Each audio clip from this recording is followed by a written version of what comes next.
morning, ladies and gentlemen. This case was about killing for the sake of killing. He told detectives, I've already done it once. I'll do it again. But it's not about that he killed.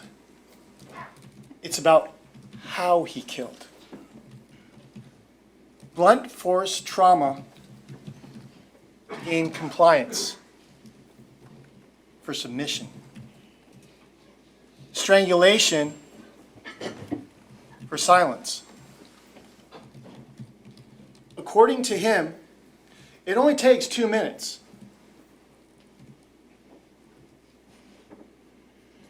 He doesn't get scratched. He doesn't get hurt. They don't yell. They're quiet. They can't get away even if they wanted to. He's too strong. Those are the people he goes after. On the 7th of October of 2019, he went after Kristine Melton, he went after Melissa Montanez, and he went after Diane Ruiz. Only one survived that day. Only one. Why? Because there was too many people around.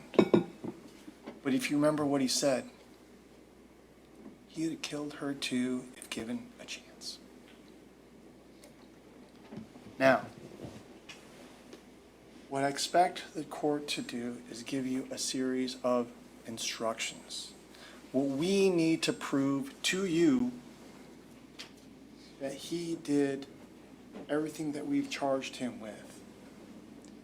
We've charged Mr. Wilson with first-degree premeditated murder.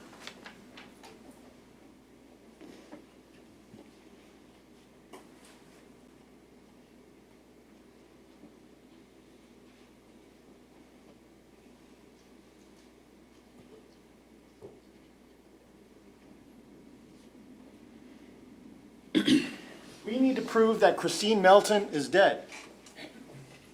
There should be absolutely no doubt in your mind that Miss Kristine Melton is dead. You heard from the medical examiner.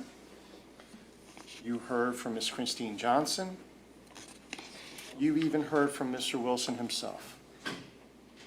Kristine Melton is no longer with us. The second thing we need to show is that the death was caused by the criminal act of Mr. Wilson. There should be absolutely no doubt in your mind. Mr. Wilson did these things. All the evidence corroborates what Mr. Wilson has told you in the course of the past day or two. And lastly, ladies and gentlemen, there was a premeditated killing of Miss Kristine Melton. And what's interesting about the premeditation instruction, it says killing with premeditation is killing after consciously deciding to do so. The decision must be present in the mind at the time of the killing, and the law does not fix the exact period of time that must pass between the formation of the premeditated intent to kill and the killing. The period of time must be long enough to allow reflection by the defendant, and the premeditated intent to kill must be formed before the killing. So, that's a lot of words. Make it simple for you. When one is sitting outside in the evening time, and it's humid out, and a mosquito lands on your arm, you look down, you decide to kill that mosquito. That's premeditation, ladies and gentlemen. Because the law does not fix a period of time. You can go from that short period of time to as long as you want. Planning, whatever you want. But when we're talking about premeditation as it relates to Miss Melton, ladies and gentlemen, it's also going to apply to Mr. Ruiz. Strangulation is the epitome of life slipping through someone's hands. Premeditation starts by placing the hands on the throat of another. The application of pressure, squeezing the throat, not releasing until there is not one final breath that remains in that person. And what's interesting about that particular act, ladies and gentlemen, is that both people know that one person is going to die.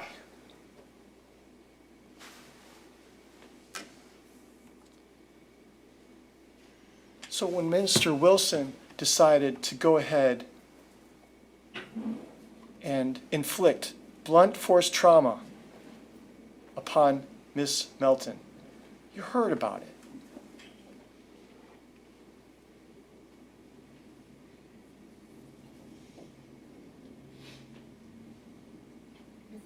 The broken nails, right?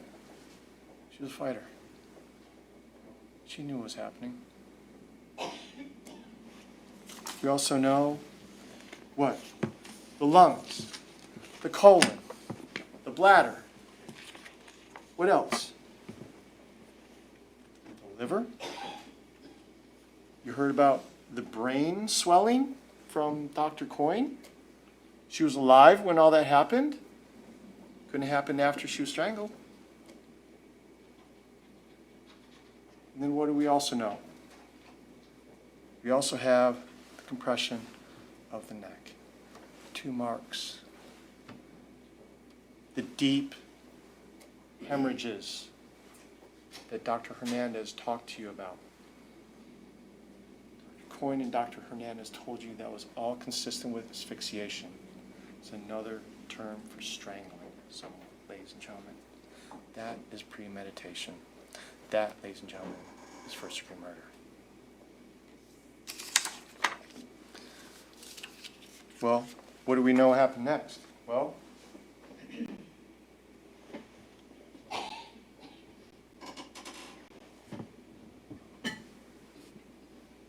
we have to prove grand theft of a motor vehicle, right? Grand theft of a motor vehicle is Mr. Wilson knowingly and unlawfully obtained or used endeavor to obtain or use a motor vehicle, Kristine Melton. You saw that black Nissan Versa. You know it belongs to Miss Kristine Melton. Her registration's in there. Her tags are in there. Her phone is in there. Stephanie Johnson identified it as her car. When did he use it? After he killed her. So, yeah, he unlawfully obtained or used her car. That element's been met. 2, he did so with the intent to temporarily or permanently deprive Miss Melton of her right to the property or any benefit to it or from it, and appropriate that property of Kristine Melton to his own use or the use of another person entitled to it. Yep. Did that too. And 3rd, the stolen property was a motor vehicle. You saw it on Mr. Lukic's video. Rolled up in it. It's clearly a motor vehicle, ladies and gentlemen. I submit to you, that charge has been proven as well. But where does he go to from there? Well, after he's gone ahead and killed Miss Melton and taken her car and held her face up to utilize her phone, he makes a whole series of telephone calls, right, to Miss Montanez. Hey, I need to see you. Where are you at? Calling her repeatedly. Miss Lebogian told her, don't bring him here. Tell him you'll meet him at your spa. Well, ladies and gentlemen, that's why we showed you the phone records. The 630-962-1256. It's Miss Melton's phone number.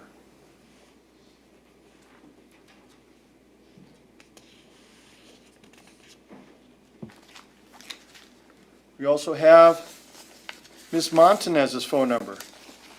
That 239-386-5555. 333 5924.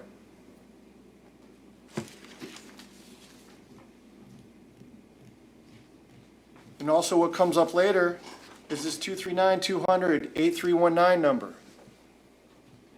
The reason why these phone numbers are important, ladies and gentlemen, is because when you look at the phone records of Miss Montanez, okay, on page 1 of 6,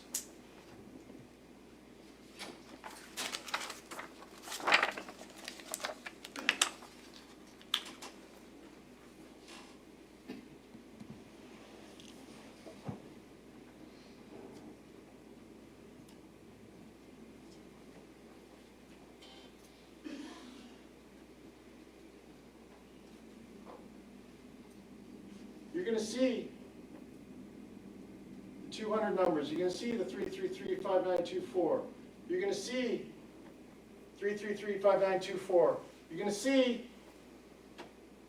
Ms. Ruiz's phone number in Ms. Montanez's phone records. There is no reason why Ms. Melton, let alone Ms. Ruiz's phone, should be in Ms. Montanez's phone records. The only reason why we showed you that was to corroborate what was happening that morning. He was utilizing Ms. Melton's phone to contact Ms. Montanez. And not only that, ladies and gentlemen, is when he couldn't use Ms. Melton's phone any longer, and he got a hold of Ms. Ruiz's phone, that's when her number starts popping up on Ms. Montanez's phone records. It corroborates what Ms. Montanez was telling you. He is calling and he is repeatedly trying to get a hold of her.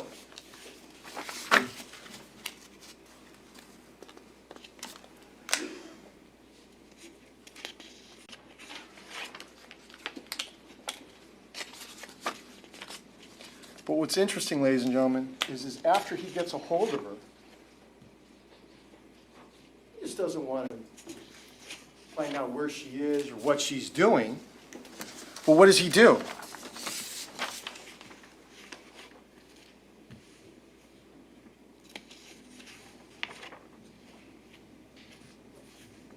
Tries to pull her into Miss Melton's car. He almost runs her over by getting out, attacking her, trying to pull her clothes off of her, beats her repeatedly. She's chased up the stairs. He held her up against a wall with her throat. He punches her in the face until blood spatters all over the place. You saw the photograph of Miss Montanez. You heard the testimony of Miss Montanez. You heard the testimony of Miss Slobodian. You heard the testimony of Miss Williamson. You also heard the testimony of Miss Griffin. There should be absolutely no doubt in your mind that he committed an attack or a battery upon Miss Montanez. And the only thing I need to show for a battery is that he actually intentionally touched or struck Melissa Montanez against her will. There is no way that she consented to that. Absolutely, it was against her will. What was she doing? She was screaming. He was threatening. Fortunately for Miss Montanez, she survived. But if given the chance, she'd have been dead. But there's too many people. At least that's what he told us.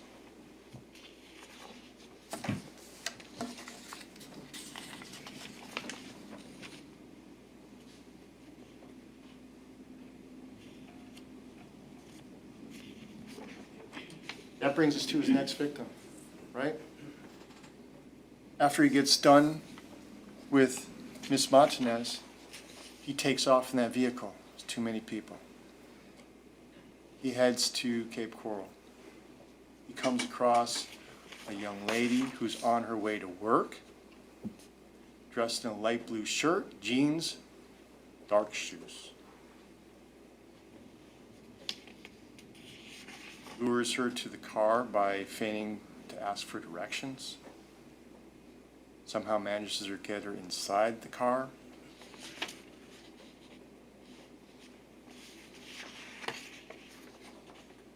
He breaks her nose. He breaks her thyroid and neck cartilage.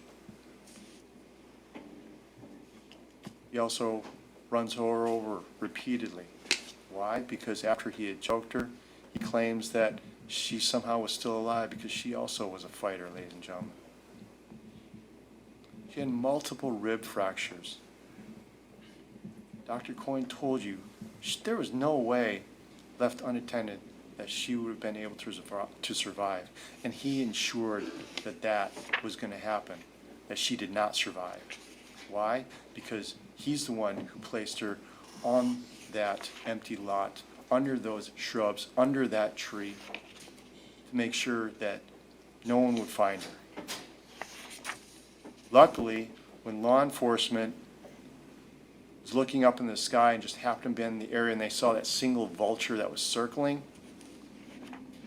that's what led them to finding Miss Ruiz. And how was she identified, ladies and gentlemen? Jeez. She was decomposed after only a couple days of being out there. Insect activity, animal activity, weather.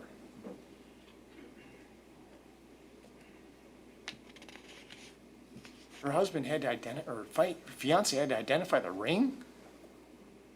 They identified her by the tattoo on the back.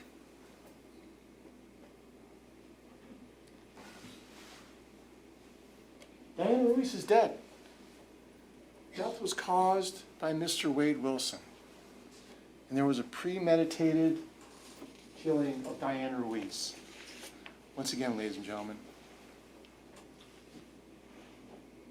strangulation, placing the hands around someone's neck, and watching that life slip through the hands and the other person seeing their life leave them. Premeditation. Should be absolutely no doubt in your mind that this was first-degree premeditated murder. He even told you in his statement,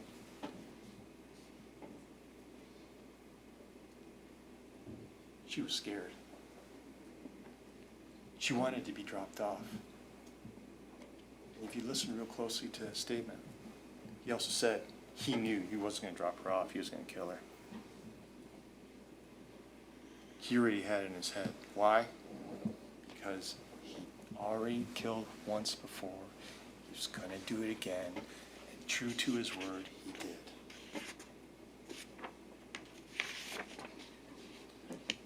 So, ladies and gentlemen, I submit to you, we've established first-degree premeditated murder with Diane Ruiz.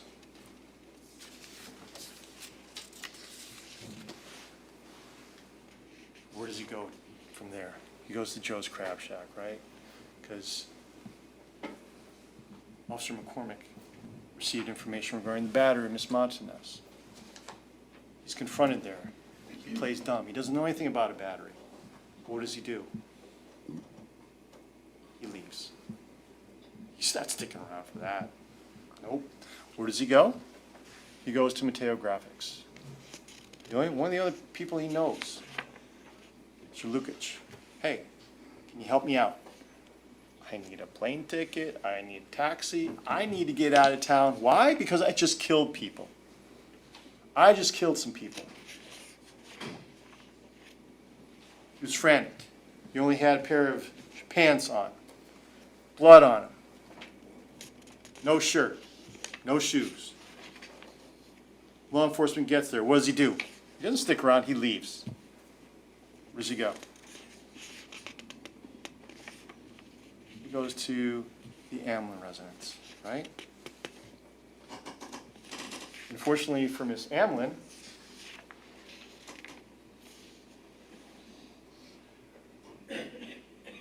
she'd left with her husband back to Columbus, Ohio, and he's decided that he needs to do something, right? What does he do? He enters the structure owned or by or in the possession of Fanning Amlin. We know that. How do we know? You saw the broken window. You saw the screen removed. right? He gets in, he gains entry.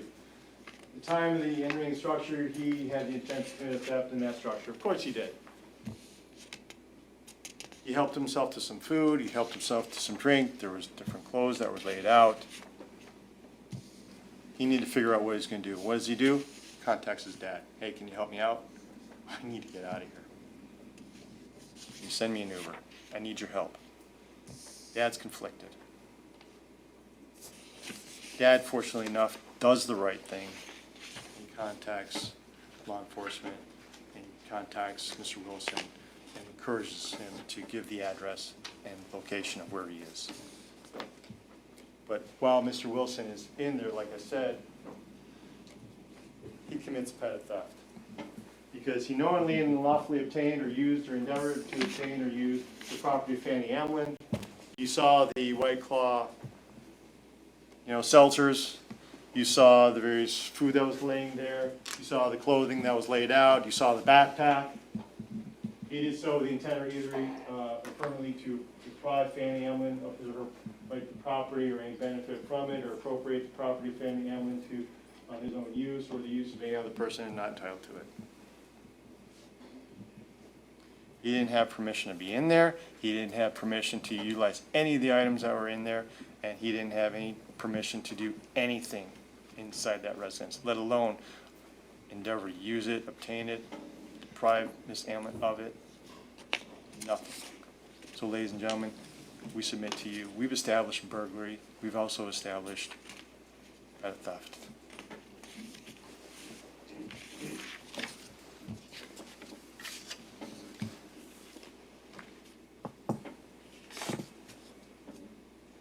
Ladies and gentlemen, over the past 2 days, you've seen and heard a lot, okay? What we're asking you to do is to take all of that and put it together. We submit to you that you should only come up with one conclusion and one verdict in this particular case. Because, ladies and gentlemen,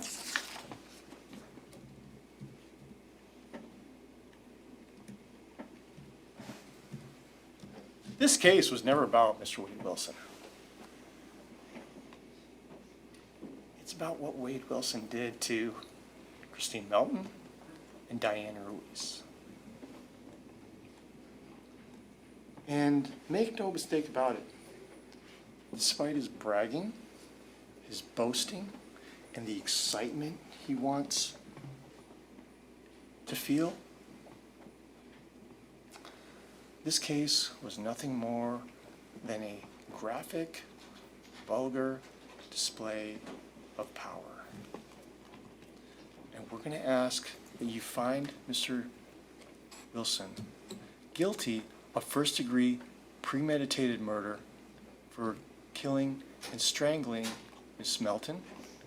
We're asking that you find him guilty of grand theft of a motor vehicle for stealing and taking Ms. Melton's car. I'm asking that you find him guilty of battery for striking Ms. Montanez against her will. I'm asking that you find him guilty of killing and strangling Ms. Diane Ruiz and basically committing blunt force trauma by running her over and trying to make her look like spaghetti. I'm asking that you find him guilty of burglary of a dwelling for going to and breaking into the Amlin's residence, and also for petty theft for taking and helping himself to whatever it was inside that allowed him to do the things that he did. Thank you very much for your time.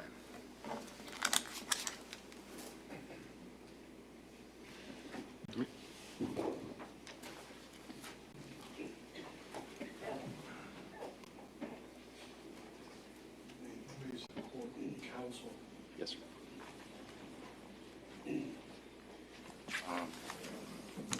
First, on behalf of myself, Mr. Shirley, and even Mr. Wilson, I want to thank you for the attention you've given through these proceedings. I know there's been some portions that have been rather rough, so thank you.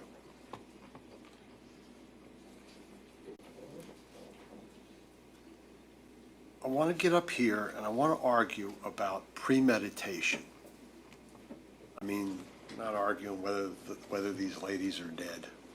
We're not arguing, but the premeditation.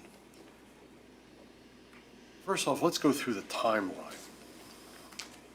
He and Jason Shepard meet Miss Melton and Amy Slobodian, I think her name was, at the Buddha. He goes home, leaves Melissa Montanez, his girlfriend, there, takes her car, and apparently Jason drove them back to Miss Melton's house. They have sex. They have consensual sex. Jason Shepard said so. And then something happened. I suspect it was the drugs. Shepard was saying, oh yeah, we were doing cocaine, just not my cocaine. That was for me. Well, if you listen to the statement that was played yesterday, Mr. Wilson talks about using flocka. That is not good stuff. It puts holes in your brain. Objection, facts not in evidence. Sustained. Anyway, at some point between 2 and 4, maybe, Miss Slobodian leaves and something goes wrong. Miss Montanez described it. Killer eyes, 2 black holes, no soul, as she put it. Kills Miss Melton. Wraps her up. Why?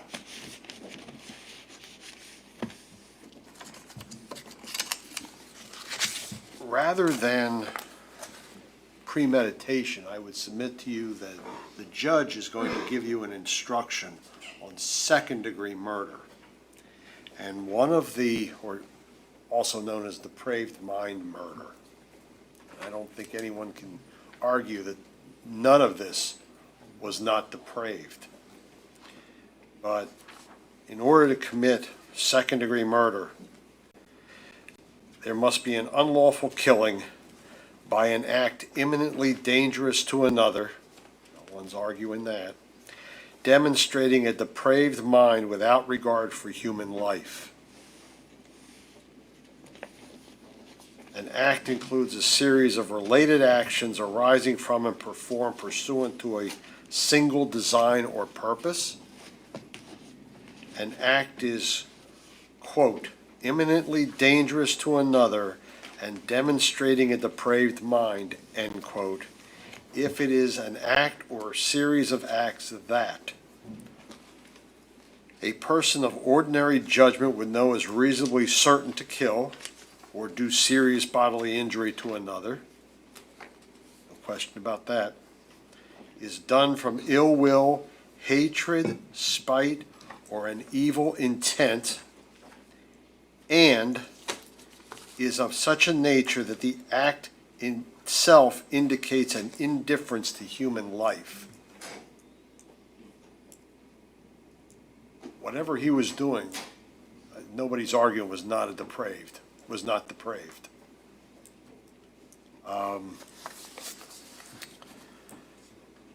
at the timeline.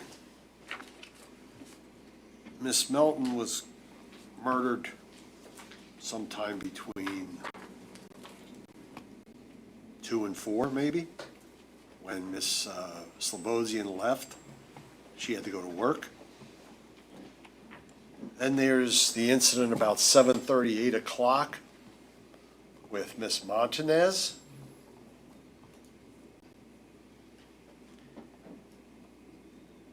According to her fiance, Miss Ruiz, was going to work between 9 and sometime between 9 and 11. She left the house. So the contact between Mr. Wilson and Miss Ruiz is on a road in broad daylight. This isn't some kidnapping in the middle of the night. This is in broad daylight. Again, it's almost a carbon copy of Miss Melton. Again, running over the body 10 to 20 times. Nobody's saying that's not depraved.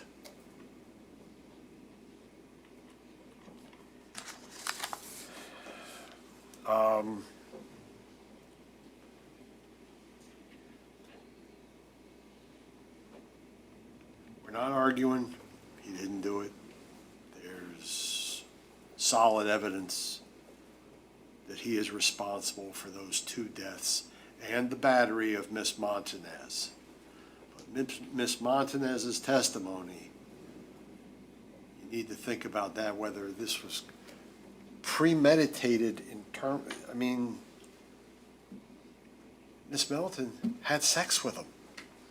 He could have just gotten up and left or stayed with her. Instead, he murders her? That's not clear thinking, shall we say.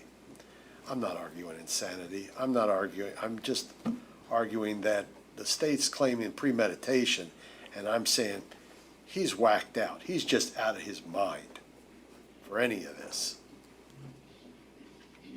The only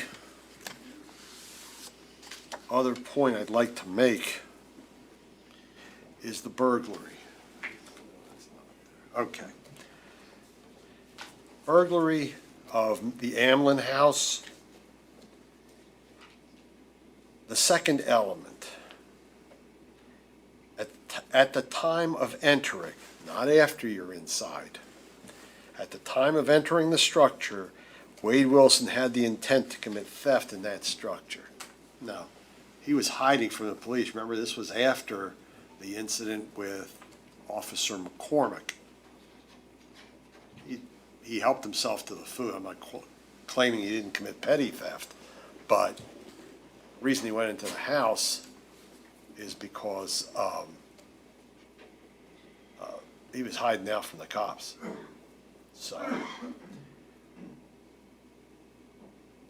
I don't believe you had a felony. You had a burglary. The judge is going to advise you about a lesser charge of trespass.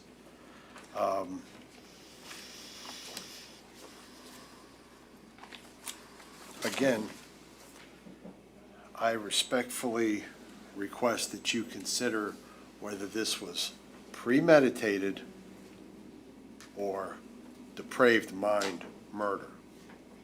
Now, based on the rules of procedure, I don't get a chance to come back up here. The state does.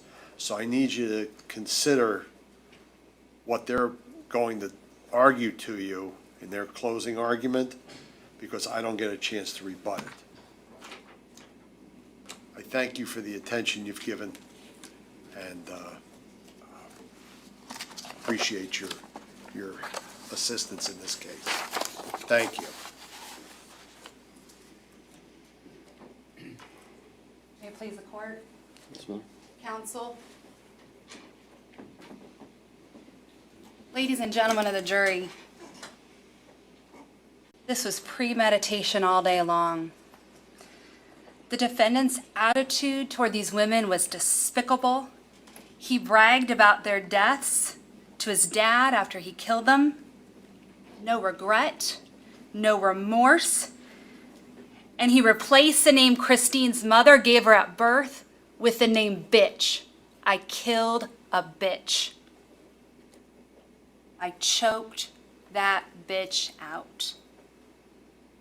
And 3 days later, he's still bragging about it to law enforcement. And his biggest concern, whether he could get a hamburger and french fries. As Diane Ruiz laid in that field, being scavenged by animals with bugs eating her face to the point where she's unrecognizable. This guy over here wants some French fries. And he's bragging about the fact that Diane Ruiz looks like spaghetti. This is a man with no respect for women, with no respect for human life. When asked about Mila and killing her, he says there were too many people around. I probably would kill her, you know. You know what I mean, given the chance. Now I want to start with premeditation, because what you're going to see is you're going to see a jury instruction about lesser included offenses. And second-degree murder is a lesser-included offense of first-degree premeditated murder. And there's no doubt that if you read the second-degree murder instruction, you're going to see that it involves ill will, hatred, spite. So there's not a premeditation element, but there's ill will, hatred, and spite. There's no question that he is full of ill will, hatred, and spite. But the law requires you to find for the highest charge. It says when considering the evidence, you should consider the possibility that although the evidence may not convince you that the defendant committed the main crime of which he is accused, there may be evidence that he committed other acts that will constitute a lesser included crime. Therefore, if you decide the main accusation has not been proved beyond a reasonable doubt, you will next need to decide if the defendant is guilty of any lesser included crime. Ladies and gentlemen, you don't even need to go to second-degree murder. You don't even need to consider lesser-included crimes in this case, because the state has met its burden and proven premeditated murder. And I want to start with the defendant's own words about premeditation and how we know that he took a second to think about what he did before he did it. All right, the truth is, I picked the girl up and killed her. I wasn't worried about the school, you know. Remember, this is during the day. School is in session, and it's an elementary school. Little kids being dropped off by moms and dads and buses. I wasn't worried about school, you know. I choked her out until she couldn't breathe anymore. She wasn't fully dead yet. Now, he's choking her. He could have stopped, but he decided to continue so that he could kill her. She wasn't fully dead yet, and she was still alive, and I pushed her out of the car, and she tried to get up. And I ran her over with the car. And I ran over maybe like 10 times, 10, 20 times, her head, her body. He says, I put the window down and I said, hey, do you know where the high school is, where the school's at? Could you show me? She said, it's right down there. I said, I drove by there and I didn't see it. Could you please show me? She got in the car. That's all it took. That's all it took. Got her in my car, and then from there we drove to the school and I was going to drop her off. But I knew in my mind, I wasn't going to drop her off. There's the mind. I knew in my mind I wasn't going to drop her off. But she wanted to get dropped off there. I said, okay, you can go. As soon as she went to get out, whatever, I grabbed her by the neck and choked her. That's when I was choking her right there. I was choking her out right there. She came back to life 3 or 4 times. I mean, she was a fighter for sure, I'll give her that. When I pushed her out, she fell out still alive, trying to get up. I backed up and just ran and hit her, ran and hit her, ran and hit her until she was not moving anymore. That's not premeditated murder, ladies and gentlemen. I don't know what is. And after Kristine Melton, when he picked up Diane Ruiz, he told the detectives, I was like, you know what? I've already done it once. I'm going to do it again. It came across my mind to murder, just kill, kill, kill. He talks about I could get sex with her, and then I was going to kill her. This is going to sound weird, I'm just really horny. So I was looking for an easy piece of pussy and saw her walking and she was strolling or whatever early in the morning. So I was like, whatever, I'll give it a shot. When I give it a shot, it usually is 9 times out of 10 works for me. And it did, you know. Fuck it, I should kill her. He says, she did not need a ride afterwards, which is why I started choking her, because she was going to get out of the car. She said, drop me off here at school. I could tell she was getting scared. I saw the fear, and I think the fear triggered me to just kill her. It was going in a weird direction. I could tell things were off because she wanted to be pulled over, and she really wanted to get out of the car bad at this point. And I could tell she was getting, I can sense you, fear. I'm like a fucking lion, and you're the prey, and I can sense it. They can't get away from me even if they wanted to. I'm too strong. I mean, I don't look strong maybe necessarily, but I can, believe it or not. I'm not trying to be mean. I can take either one of you guys down. And this is what he's telling detectives as he's locked up in the Lee County Jail, confessing and bragging to the detectives about these murders that he committed. Not only do you have his own words, all the evidence shows premeditation. Remember when he told his father about murdering Kristine, he says, she's just sleeping there. They had sex. Remember, this is 6 a.m. Stephanie Johnson has already left. He sees her asleep after a night of going out, having a good time. And he says, I decided I was going to kill her, and I got on top of her. Again, ladies and gentlemen, this is classic premeditation. And there doesn't need to be any length of time. It can be just a short swapping at a mosquito. Defense also alluded that, there's drugs and alcohol, and he was on these drugs. That's what he says. But nowhere in the packet of jury instructions are you going to hear or are you going to read when you take those jury instructions back with you that drugs or alcohol is a defense to murder or a defense to premeditation. Stephanie Johnson went out drinking the night of October 6th. She went to work the next day. Jason Shepard went out drinking that night and he did a line or two of cocaine and he went to work the next day. And Wade Wilson went out drinking. He did a line or two of cocaine and he killed 2, almost 3 women the next day. Using drugs or alcohol as an excuse for injury or death to anyone is insulting. And you'll find nowhere that the law allows that as an excuse. Think about how he was acting.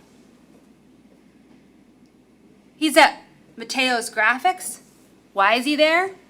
He's not just out of his mind talking nonsense. Now, our witness, Mr. Lukic, thought he was out of his mind because he's saying he killed 2 women. That seems pretty crazy. He doesn't think that that's probably true. He did, in fact, know it was true. But he's there to get out of town. He's there for a plane ticket or a bus ticket.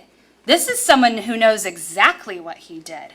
He's not on some kind of drug where he doesn't know or he doesn't know what's happening or what's going on. He knows exactly what's going on. And he knows he needs to get the hell out of Dodge. And long after the high of any drugs or alcohol could have worn off, he's calling Daddy. Dad, I need you again. I need money. I need to get out of here. I need you to come pick me up. I need you to help me. And he's bragging to his dad, wanting his dad to be proud of the women he killed. And then 3 days later, when he's in custody and he's on no drugs and no alcohol, what does he do again? He's bragging to the detectives. All those quotes I just read you, those were all 3 days later when he has no access to any of that. Defense tries to say, he's crazy, he's out of his mind, and the defense, talked about mental health and that being an issue. Again, that's not a defense in this case. There's no evidence of any mental health disorder. There's no jury instruction that's going to excuse him. Any reference of it by the defendant in a statement is simply an excuse to try to justify what he did. He had no issues going out and having a good time at the Buddha that night. No issues picking up a beautiful young woman at the bar. No issues having sex multiple times. No issues getting exactly what he wanted. He wasn't hallucinating. He wasn't hearing voices. He wasn't confused about where he was. He wasn't confused about anything that night. In his own words to law enforcement, he was a fucking lion and they were the prey. And he could sense it. He liked knowing that they were in fear. He liked knowing that they wanted to get away, and he was not about to let them. And he knew enough that night to give a different name. He was JR, or Junior. He wasn't Wade Wilson, the killer. And he knew after killing someone, he should get rid of the body. He knew that after killing someone, he needed to get out of town. And as he watched the officers search for him, he sat in the Amlin's house, drinking White Claw, eating food, using his dad to help him escape. As humans, there's a desire to make sense of it all, to watch the news and come to some understanding of why, to have answers to suffering, and to look for some explanation, to look for a motive to explain why people do what they do. But that's why the state doesn't have to prove a motive. If you had to sit and find a motive or an explanation or an excuse for Wade Wilson's behavior, you'd be in the jury room for years. Because there's no explanation, no justification, and no motivation that could ever explain the suffering and death inflicted on Kristine Melton. The suffering he caused to her best friend, Stephanie Johnson. The suffering he caused to Kristine's cousin, Samantha. Or the suffering he caused to all her family and friends. There's no explanation and no justification and no motivation that could ever explain the suffering he caused to Diane Ruiz. The suffering he caused to her fiancé, Scott. The suffering he caused to her son, Brandon. The suffering he caused to the rest of Diane Ruiz's family and friends. And there's no justification for the fear and the pain and the injuries he inflicted on Mila Montanez. And any explanation he may have given to law enforcement creates no justification. This defendant is guilty as charged, and we ask that you convict him of all of the crimes the state has alleged. Thank you.